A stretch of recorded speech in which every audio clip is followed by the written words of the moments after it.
Hindi pa rin ako makapaniwala na nakikita ko yung Balmond na yan. Ang hari ng Dark Ang hari Continent. ng Dark System. Wow. And just like that, magsisimula na ang pinakaunang laro ng MPL Philippines Season 17. It's our epic rivalry between Aurora Gaming Philippines and Team Liquid Philippines. Kampiyon laban sa kampiyon. Men, kabang-abang ito lalo na hindi natin madalas nakikita itong Balmond. And baka isa to sa mga maging advantage ng Aurora. Kasi kapag yung hero, hindi mo madalas nakakasalubong, parang parang nakakalito, nakakagulo no? So, kung babalikan natin yung mga choices kanina, Hayabusa will be good para counterin yung split ni Moskov.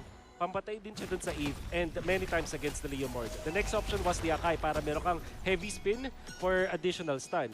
But Aurora chose to go for the Balmond kasi parang in-between siya nun. So wala siya nung stun pero meron siya nung AoE damage. Oo, pero napakasakit talaga ng early game damage naman na nanggagaling dito kay JP.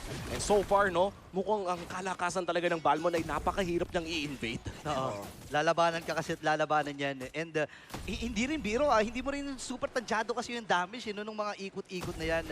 Lalo na, masasabi ko, hindi ka nung kabilis mag-farm as compared sa isang Leomord. Pero papalag din talaga, hindi magpapabata, kumbaga. Talagang napakataas na standard kasi nung pag-farm ng Leomord. So I understand why you were saying that.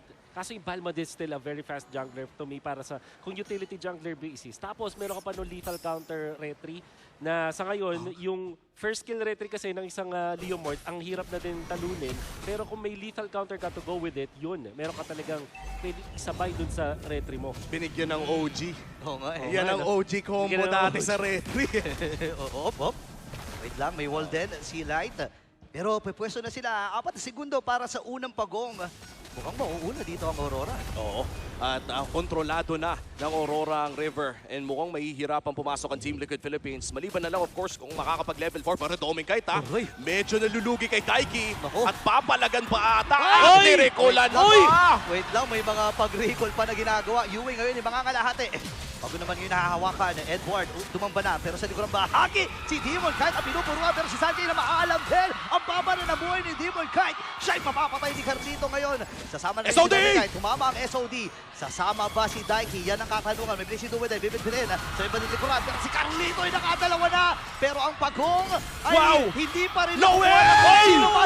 Nakatatlo na si Cortez. At si Sanmo nagtatapos.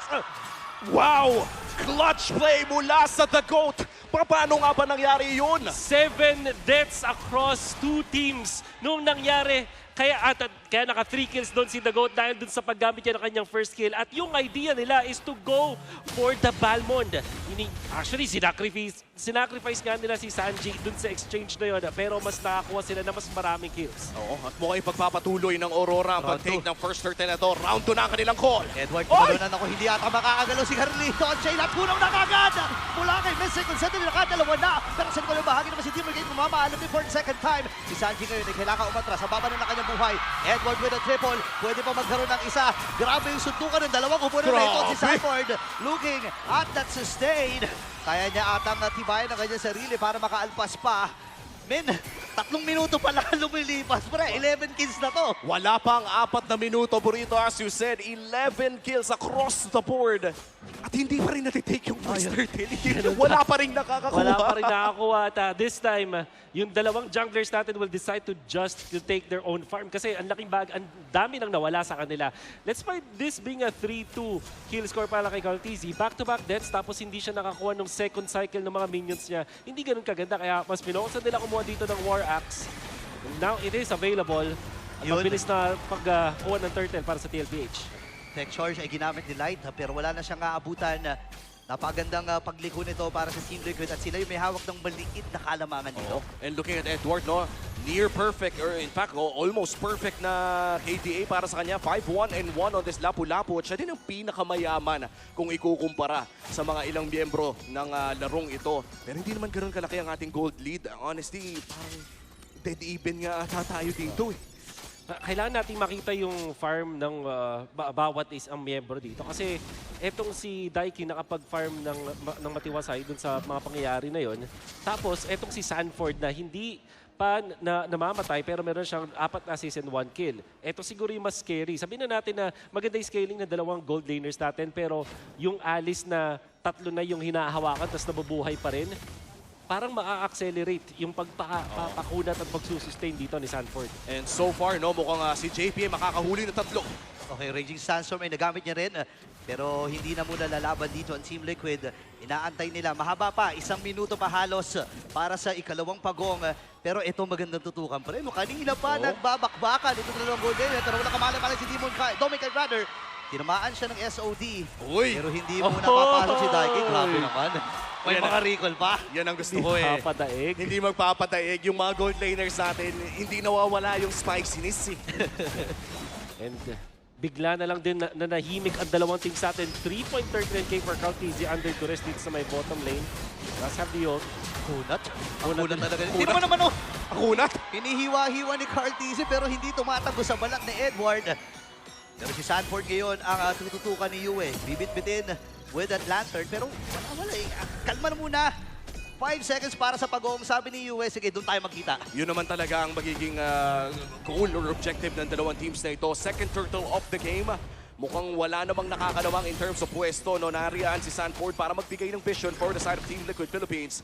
At para naman sa Aurora, mukhang hindi pa nila makikita kung nasaan si Demon Knight. Actually, no, si Sanford grabe magbigay ng vision. Oo nga eh, halos shot si Demon Knight talaga ang tinatambayan dito. Ayan na. At yung charge, may iwasan ni Carlito. Pero si Edward ata mapupuruhan. The goat gets the turtle. Pero si Cartesi ay nakakuha na rin naman ang kill. Ipit ata si Demon Knight. Wala na ata siya patakas. Naka-dash out. Pero hindi siya makakaligtas sa pakis ng Young Coat. Pero Sanford? hindi pa ata sila tapos. Tumama yung SOD. Sumama! Sasama ata si Daiki. And hindi na nga muna, nailapag yung river manipulation. Doming kayo sa may gilid. Meron pa siyang blazing duet. Oh, Sandy no! nakakapagpapaluboy, pero nabigpit pa rin ni Yue. Pero hindi tinantana ni Daddy JP. Itong si Light, mabibitbit din. At Doming Cloud. Carl! Ready magpasok. Doming Knight ay umatras na rin with a flicker. Oh! Pero si Carlito na naman. Iniisa-isa ang Aurora. Makakabakas Uy! pa. Look at that shaking and breaking, ladies and gentlemen. At naago pa nga yung purple bomb. Si Sanford ay napakatibay lang talaga. Ina-outplay ng DLPH ang Aurora. Ultra extended team fight. Pwede bang pa-breakdown nun, Bull? In 1 minute and 30 seconds, Womi, nakakita tayo ng mataas na impact mula dito kay Cartesi the GOAT, getting that retribution na matulis pa rin, matalas pa rin. Mula dun sa, nakita natin performance mula dun sa Seaball, still with the hot hands, Cartesi. Then they transferred into that purple buff. Cartesi was minding his business. Napunta sa kanya yung team fight habang gusto niya mag-invade ng purple at nakakuha pa siya ng isang kill. Sabay gamit ng walls para ma-outplay yung mga members ng Aurora. Shaking and baking mula dito sa Leomord. At yun nga, nakatakas pa afterwards, not with the brute force breastplate, and this is a massive lead for TLPH. The rotation coming out from Domingkite, unfortunately, ay hindi masyadong maganda para dito sa Aurora dahil of course nakakuha sila ng isang kill doon kay Sanji, pero nakakapag-farm si Daiki, hindi mapigilan si Cartesi, at ngayon, si Sanford na rin ay nakapag-scale na. At ang sarap ng buhay ni Daiki, no? Tumatama yung mga SOD pero parang wala pa tayong nakikita na kinakalabit niya pabalik para sumama. At dahil dyan, naging matiwasay yung pagpa-farm ng Moskov on the side of Team Liquid Philippines. And by the way, kung hindi nyo nakita kanina, huling beses pa nila na-pick ang Balmond na ito ay Season 10 pa at ginamit ito ni Carl Tizzy. Okay, isipin mo yun, di ba? Napakahabang panahon na parang ang sinasabi ng Aurora dito, sige, try nating ibalik. Actually, kung isipin mo, Season 1 nga lang MLBB, nandito na si Balmond. So talagang literal na OG ang inilabas ng Aurora, no? Tsaka hindi naman nagbago masyado yung mga skills ni Mechanics, Balmond. Nagbago lang ang itsura, nagkaroon lang ng glow up.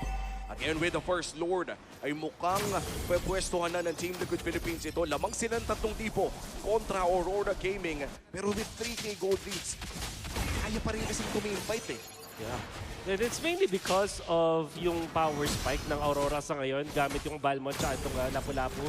Lethal counter nandyan pa rin, tapos may Queen's Wings at War Axe naman itong si Edward. So kung usapang palag lang, kung palag kaya itong Lord na to. And then if you factor in yung Blazing Duet na ngayon, 2 items naman na ito si Daiki, there is a chance actually for them to contest. Oh, and big item pickup as well para dito kay JP with the Chastised Pauldron na babagal ang pag-atake dito ng isang Claude mula sa side ng Aurora. Pero tama ba ang aking nakikita? Skypiercer pickup para dito kay Yue. 10 minutes in. And this is very interesting. Sisimulan na ng Aurora ang Lord na ito. Ano, nakakalahati na kagad. Sanford, hinahanap niya kung Naku! nasaan si Dominic Hyde. Pero si Yue sa bimang nalikuran, napalalim na talaga ang Team Liquid! And Demon Cabo na kill, nakuha na nila dito si JP. Kasi kasi dito, napakababa. Mid-percent ng buhay, tumama ang SOD versus Daiki. Ito na ang kanyang unang pagsama. Kaya lang si Yue, naku, nai-stack na Domen! kagad. Yung percent nakakakuha lamang niya. Dominic versus Daiki, 1v1 lang ito. Wala daw tutulong. Walang Pero tutulong, sila walang dito, tutulong. Walang tutulong, walang tutulong. Pero kinalmahan lang, kalma lang. Daiki versus Dominic. Ito yung mga bago nating abangan. Pero ito, Off, flicker in! hindi pa tapos. Si Carl TZ, napa-flicker at na-force ito para kay Yue. Wow, and nakakagulat din. Daiki on his first game dito sa MPL Philippines. Bumiflicker forward na. Wow. Tingin ko, hindi yata nila nabilang or I don't know if it's just a forced flicker doon kay Yue ba or hindi nila masyadong na-communicate yun. But yun yung idea. Kung papansinin, sabay na sabay yung pag-entry ni Carl at nito ni Daiki. Oo, at ngayon sisimula naman ang Team Liquid Philippines ang Lord na ito. On the other side, Aurora Gaming looking for a way na makapasok muli sa Lord Pit pero mukhang mid-lane wave muna ang kanilang aasikasuhin. Half HP on this Lord. Ipapareset ng Team Liquid Philippines habang ang wave ay kailangan na sikasuhin ni Daiki. Buff muna ata ang call ng parehas sa jungler pero nariyan na si Demon Knight sa Lord na ito. Oo nga, kalahati na ito pero si Sanford ay abante. May nauna na nga si Edward. Kaya lang nanakaw pa ng Lord! Oh my goodness, slide is down. Nandun yung break si Lord malaki Dominic Knight. Carl! Habang si Carlito, ang batang kambing ang nakakuha ng Lord. Sanji with a kill. Kailangan mag-atrasan ng tatlong na dito na para sa Aurora. Reset lang ang kanilang ikokol. Actually, pwede mga silang gumawa dito kung gugustuhin nila. Pero pipigilan na mura ng Rora ang kanilang gigil. Massive adjustments mula sa TLPH. Inulit ng Aurora yung initiation nila but that time walang flicker coming out from Light nor kay Yue. They still try to go for the fight kahit wala pa yung mga battle spells nila at dahil doon na-punch nila TLPH. Sanji was kept intact, nakapag-ulti with the RWM at syempre, hot hands mula kay The Goat, Carl TZ. Inunahan nila dito yung Grak at may bonus pa. Kasanggaan nila ang langit sa time na yon. At syempre, nakita mo naman yung drive-by retry na yun. Malaki Carl TZ, hot hands talaga. Mainit pa rin ang retribution para dito sa Team Liquid Philippines. Pero magandang pagdepensa ang ating matutunghayan mula sa Aurora Gaming. Hindi man lang umabot doon sa second tier turret. Pero makakakuha naman ng marim-rimi ang Team Liquid Philippines. Silipin natin ating Infinix in-game equipment. Sino na ba yung masasabi mo na pasok na sa power spike? This Alice, makikita natin yung third item incoming. Just Oracle and itong Chastity Smolder enough na against Claude. At syempre sa sarili niyang sustain. At ito naman, ang pera mas mayaman pa sa gold laner. Ngayon, itong si Cartesi with 7-2-2 as his KDA record. And this battle, sabay Malefic Roar with the brute force breastplate. Napakahirap na niyang kontrolin. 50% resilience din kasi yan. Oh, and come to think of it, no, yung 2 deaths niya ay back-to-back na nangyari in the early game. Hindi na nadagdagan pa para sa Team Liquid Philippines. But this is still just a 4K gold lead. Hindi kumonek yung mga ulti. Okay, dalawang ultimate yun. And ito na ata goal seeker para sa Aurora. Tumama yung tech charge. Pero sa likurang bahagi ay kailangan na umatras dito ng mga miyembro ng TLPH. Nakakuha si Carlito ng isa. JP na maalam kagad. Pero tumama yung SOD. Pupuntahan na si Edward. Kakayanin pa ni Daiki na patayin. Pero makakatrasin. Kaya lang nandun din yung pagsugod with a flicker mula kay Daiki. Gigil na gigil si Daiki sa kanyang first game in MPL Philippines. At mukhang itutuloy pa nila ang pag-push dito sa ginta. Demon Knight na-force back. Papasok si Carl Dize. Yue! Wala. Naku po! Napaalam din si Yue. 30 seconds and counting. Pero nagamit na ni Demon Knight yung kanyang ultimate. At makiklear ng matagumpay ng Aurora ang planong pagsugod ng Team Liquid. Gustong maregular yan ang pwede nating description para kay Daiki. Men, talagang Galaw na ganun eh. Men, gusto talagang ma-regular. Ginagalingan ng gusto, pre.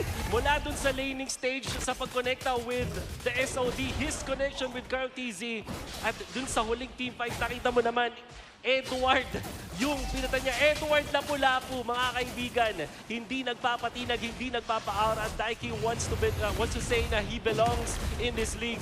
Wow. Maybe Daiki is the key para dito sa Team Liquid Philippines sa game number 1. At mukhang ang Lord na ito ay babakura na rin ng Cavalry. Aurora, maganda ang kanilang vision around this area. UN Light providing what is needed para sa Aurora Gaming. At hindi pa naman ganun kalaki, no? Yung 6.1 ay kaya pa rin labanan. Pero lamang na talaga ang Team Liquid! Una na si Doming. Ay, pero sakto! Yung 5-man Sword of Ruins. Mula dito kay Sanford, nakakuha na siya ng kill. At yung tech charge, kaya bang tibayan ni Carlito. Hindi, namatay na siya. Same with Daiki. Mga damage dealer dito na Team Liquid ay tumbahan na. Kaya si Edward, kailangan na lumatras. At grabe naman yung sustain. Apat na miyembro, magsama-sama pa daw kayo. Pero sabi ni Demon kahit hindi maaari yan. Kaya pa niyang patayin si Edward. Tatakas na rin muna. Grabe yung sustain. And that little counter na parang exclamation point. 1-4-3 ang naging presyo. Walang jungler ang Team Liquid Philippines. Wala. Si Sanji ang hinahanap ni Yue. Maaangat pa niya? Makakatakas naman pala. Hindi. At mukhang itutuloy ng Aurora Gaming ang Northern na ito. 5 segundo para kay Daiki. 4 para kay Carl. At mukhang tuloy-tuloy na nga para sa Aurora. Dire-diretso na ata to. 2 miyembro lang ang natitira para sa Team Liquid. Sapat na daw si Yue at itong si Light Tech Charge. Pero pang sugod lamang iyon para hindi nga naman makalapit. Sakto din yung SOD pero si Dominic na kukuha nun. Sabi ni Daiki, sige, rundown nga tayo. Si JP umahabol pa rin. Si Demon Kite, napakababa na ng kanyang buhay. JP hahabol pa dito. Naarangan! Grabe yung harang ni Light. Flicker na gamit din. JP, good ang flicker. Pero si Dominic ay makakaalpas. Grabe yung habulan! 20 segundos para kay Yue. May malaking Oh, no. wave dito sa gitna. Oh, no. Pwedeng ilaban ito ng Team Liquid Philippines. Pero mukhang makiklear naman pala ito ng Aurora Gaming. May Lord pa na paparating.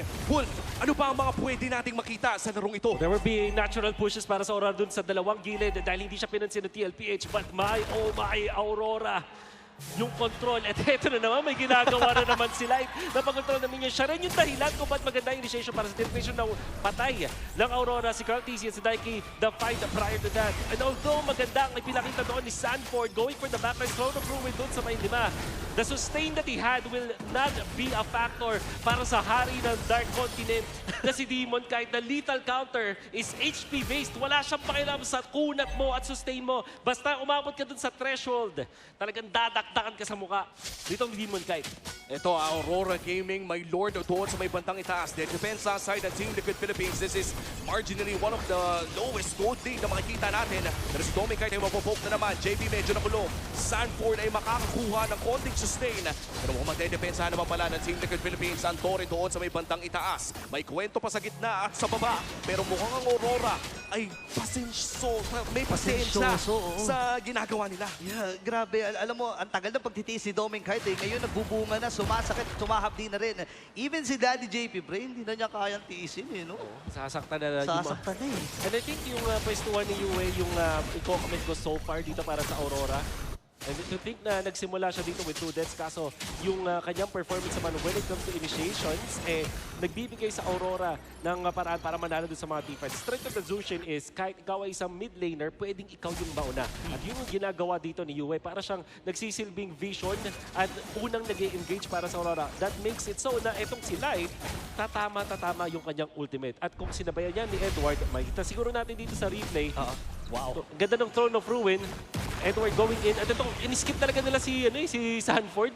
Mas inuna nila doon si Carl TZ and of course, nandun si Light para kontrolin ang The Goat. Oh, yun naman talaga, no? Kapag yung Alice nakapasok na, medyo wala naman na kayo magagawa dyan eh.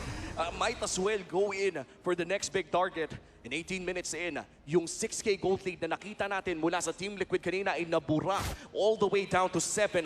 At silipin natin ang ating Infinix in-game equipment. Mukhang papunta na sa lock item ang halos lahat ng mga players natin for this game. Makayaman ni Carl TZ. Daiki, nagbenta na ng boots, hindi pa kompleto. Okay, going in for the Rose Gold Meteor. Kanya-kanyang choice. 6 items na ngayon.